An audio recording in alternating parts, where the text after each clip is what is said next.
Flashing, set. Ready.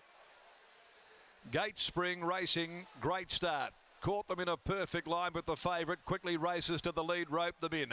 Frigid jumped away well, so did Multiverse, and pushing up Demolished from the inside. Driving forward, Pompeii, Catalpa also coming across. Go Bella settles behind those, then Mojo Rhythm getting back about centre field. 3 deep outside of it, Rusty Dreams. Wango Award is back there, Red Sun Sensation, and last Diamond Scene. Settling into stride, roped them in, comes along the riverside, gets the company though of Pompeii, so he was forced to quicken up on Rope Them In.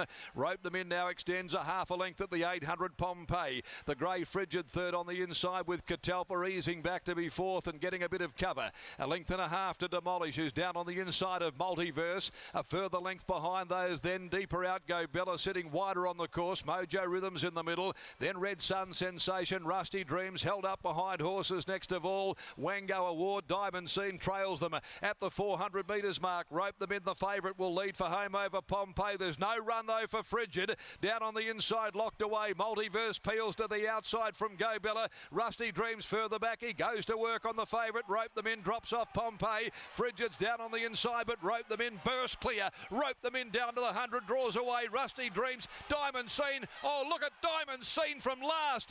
Diamond Scene coming with a paralysing run.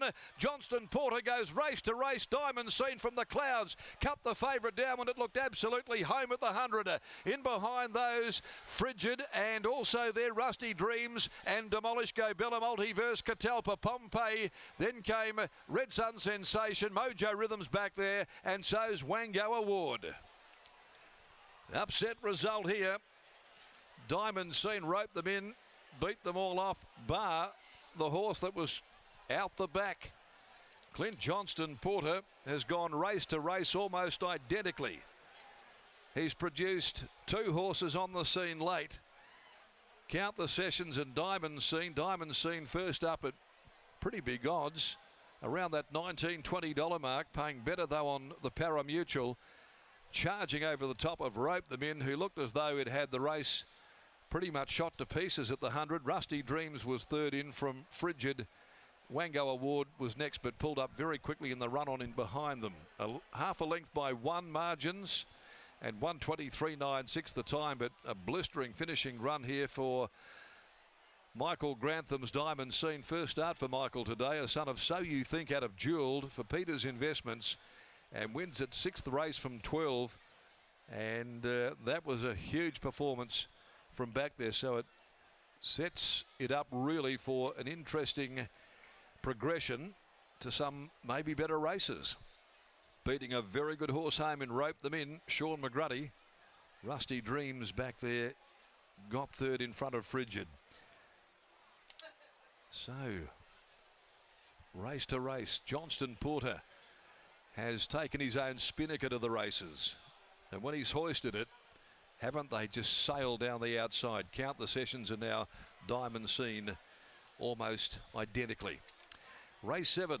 The Pinnacles Carnival, October handicap over 1200. The next on the card, number 8, Rejuva King.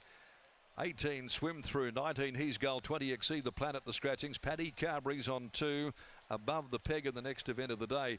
Let's go downstairs. Lockie Taylor's with us here in the enclosure.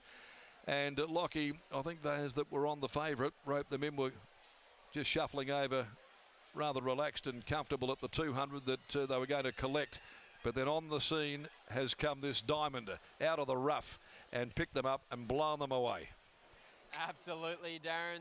Some fascinating finishes in the previous 2 races here at Ascot, but it's Diamond Scene that prevails. First up at 1400 metres, and Liam Peters joins me now. Liam, Diamond Scene, this horse has always shown plenty of ability, but did that even surprise you and the family?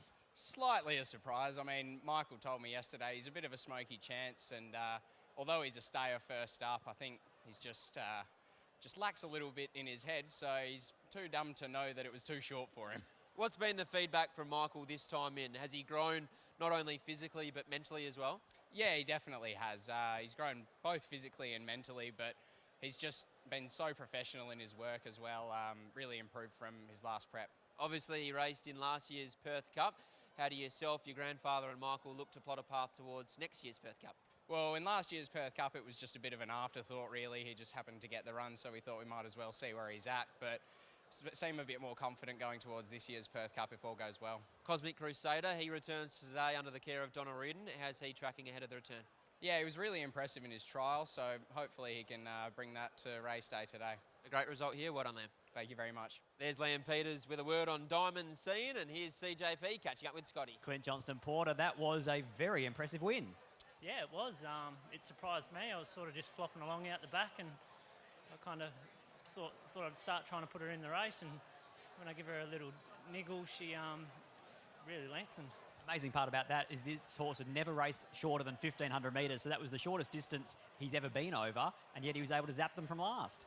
Yeah, I think my expectations were that it would need further, and yeah, so to see it come out and win over 14 and how it did at 2 probably gives it a lot of something to look forward to in the future. Considering his rating and the fact that they're going to eventually, hopefully, aim him up at a Perth Cup, probably one that you'll march over to Michael and say, I'd like to keep this one, thanks.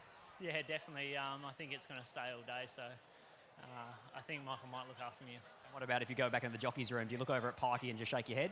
Yeah, look, he was actually giving me hope before the race. He said, it goes better than what it looks like, and well, he was right and I was wrong. Congratulations, mate. Well done. Thank you.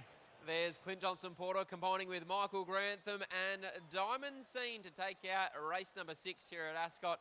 Funnily enough, Liam Peters said off air that he was going to chirp Scott for not having him in his top 4, but then remembered that he didn't even tip him in the Racing WA tipping competition, so he couldn't chirp Scott because he didn't tip him either. But Diamond Scene takes out the Mrs. Max handicap, and he looks like he's returned very, very nicely en route to a Perth Cup.